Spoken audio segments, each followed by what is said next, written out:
Olá, amigos da natureza! Olá, amigos do planeta Terra! Natureza. O ser humano aprende muitas coisas com seus erros, com guerras, com desastres. Mas com a natureza ele não aprendeu nada.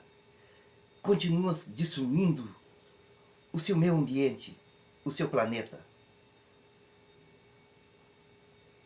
O ser humano, ele aprende muitas coisas com desastres, com acidentes, com guerras. Mas ele não aprendeu ainda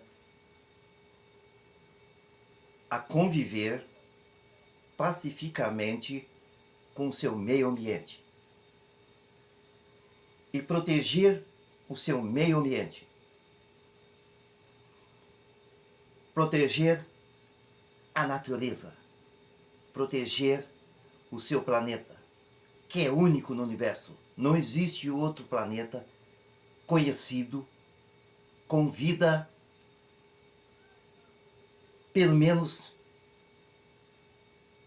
no sistema solar. Então, vamos aprender a proteger a natureza e o planeta.